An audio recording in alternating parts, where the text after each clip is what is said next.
Junior NTR హీరోగా వస్తున్న dragon సినిమాపై అంచనాలు రోజు రోజుకు పెరుగుతున్నాయి.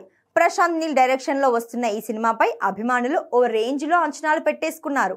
అయితే ఈ సినిమాను 2026 జూన్ 25న రిలీజ్ చేస్తామని ఇప్పటికే ప్రకటించారు. కానీ అనుకున్న డేట్ కి ఈ సినిమా రావడం కష్టమే అంటున్నారు. ఎందుకంటే ఈ సినిమా నిర్మాతల్లో ఒకరైన రవిశంకర్ తాజాగా మాట్లాడుతూ ఈ నెలాఖరులో డ్రాగన్ మూవీ షూటింగ్ స్టార్ట్ అవుతుందని, సమ్మర్ ఎండింగ్ వరకు కంటిన్యూగా ఉంటుందన్నారు. దీంతో అభిమానుల్లో మళ్ళీ అనుమానాలు మొదలయ్యాయి. సమ్మర్ ఎండింగ్ వరకు అంటే జూన్ వచ్చేస్తుంది. అప్పటి వరకు షూటింగ్ చేయడం అంటే మిగిలిన పోస్ట్ ప్రొడక్షన్ పనులన్నీ ఎప్పుడు చేస్తారు అనే అనుమానాలు వస్తున్నాయి. ఈ లెక్కన డ్రాగన్ మరోసారి వాయిదా పడటం ఖాయమేనని అంటున్నారు.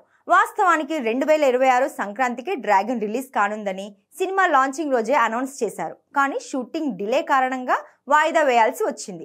అయినా కూడా ఇప్పుడు మరోసారి పోస్ట్ పోన్ అయ్యే ఛాన్స్ ఉందని అంటున్నారు.